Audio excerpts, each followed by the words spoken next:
ഇപ്പോൾ social media മുഴുവനും എടുത്ത് നോക്കിക്കഴിഞ്ഞാൽ ടോണിയെ പറ്റിയുള്ള ഭയങ്കരമായിട്ടുള്ള രീതിയിലുള്ള ഒരു പ്രചാരണമാണ് പോയിക്കൊണ്ടേയിരിക്കുന്നത്. ഇതൊക്കെ മൊത്തം ചെയ്ത് പറ്റിപ്പാണ് അങ്ങനെ എങ്ങനെയാണെന്നും പറഞ്ഞുള്ള ഒരുപാട് രീതിയിലുള്ള കാരണങ്ങളാണ് ഇങ്ങനെ പോയിക്കൊണ്ടേയിരിക്കുന്നത്. അതിന് മെയിനായിട്ടുണ്ടെങ്കിൽ ഇതാണ് ഒരു ലൈഫ് മിഷൻ പദ്ധതി ഗവൺമെൻറ് ചെയ്യുന്നുണ്ടായിരുന്നു.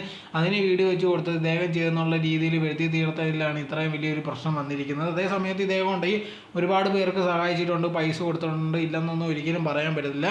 ഒരുപാട് പേര് പറയുന്നൊരു കാര്യം ഇതാണ് കൊണ്ടുപോയി പൈസ കൊടുക്കുന്നെങ്കിൽ എന്തിനാണ് ഇതേണക്ക് നാട്ടുകാരെ കാണിക്കുന്നത്, എന്തിനാണ് ഇങ്ങനെയൊക്കെ ചെയ്യുന്നുള്ള രീതിയിൽ ഒരുപാട് ചോദ്യങ്ങൾ വരുന്നു. അത് നാച്ചുറൽ ആയിട്ടുള്ള കാര്യം തന്നെയാണ്. എന്നാൽ പോലും ഉണ്ടെങ്കിൽ ഇതേണക്കത്തുള്ള കാര്യങ്ങൾ ചെയ്യുമ്പോൾ ആൾക്കാരെ കണ്ടാൽ മാത്രമേ അവർക്ക് ഇതേണക്കത്തുള്ള ഒരു ഇൻസ്പിറേഷൻ വരത്തുള്ളൂ. ഇതേണക്ക് ആൾക്കാർക്ക് ചെയ്യാൻ വേണ്ടി ഇപ്പോൾ ഒരുപാട് ആൾക്കാരുണ്ടെങ്കിൽ ബാക്കിയുള്ളവരെ സഹായിക്കണമെന്നൊക്കെ ആഗ്രഹം ഉണ്ടായിരിക്കും. അങ്ങനത്തെയുള്ള സിറ്റുവേഷനിൽ എങ്ങനെയാണെന്ന് അറിയത്തില്ല. പിന്നെ ഇതേണക്കത്തുള്ള നമ്മൾ സോഷ്യൽ മീഡിയ നോക്കുമ്പോഴത്തേക്കുണ്ടെങ്കിൽ ഒരുപാട് പേർക്കുണ്ടെങ്കിൽ ഇതേണക്ക് ചികിത്സയ്ക്ക് പൈസ ആവശ്യം വരുമായിരിക്കും. അതേ സമയത്തുണ്ടെങ്കിൽ ഇതേണക്ക് സോഷ്യൽ മീഡിയ വന്ന് ചോദിക്കുമ്പോഴായിരിക്കും ആ പൈസ കിട്ടുന്നത്. അതുവരെ ഉണ്ടെങ്കിൽ അല്ലാതെ ആരും തേടി പിടിച്ച് ചെല്ലത്തൊന്നുമില്ല.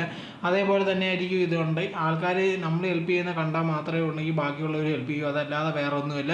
പിന്നെ ഇതിൻ്റെ കാര്യമാണെങ്കിൽ ഇതിനെ പറ്റിയുള്ള ഇനി ഡീറ്റെയിൽസ് കുറേ വരാനുണ്ട്. അതല്ലാതെ നമുക്ക് പ്രത്യേകിച്ചൊന്നും പറയാൻ പറ്റില്ല. എന്തായിരുന്നാലും ഇതൊക്കെ ഉണ്ടെങ്കിൽ കുറേ പേരെ സഹായിക്കുന്നുണ്ട്, ഇല്ലെന്ന് ഒരിക്കലും നമുക്ക് പറയാൻ പറ്റില്ല. അതേ സമയത്ത് ചെറിയൊരു തെറ്റും പറ്റിയിട്ടുണ്ട്, അതും ഉള്ളത് തന്നെയാണ്. എന്തായിരുന്നാലും ശരി, ഇനിയുള്ളൊരു കാര്യം ഇനി വരുമ്പോഴേ അതിനെപ്പറ്റി കൂടുതൽ നമുക്ക് മനസ്സിലാക്കാൻ സാധിക്കുകയുള്ളൂ.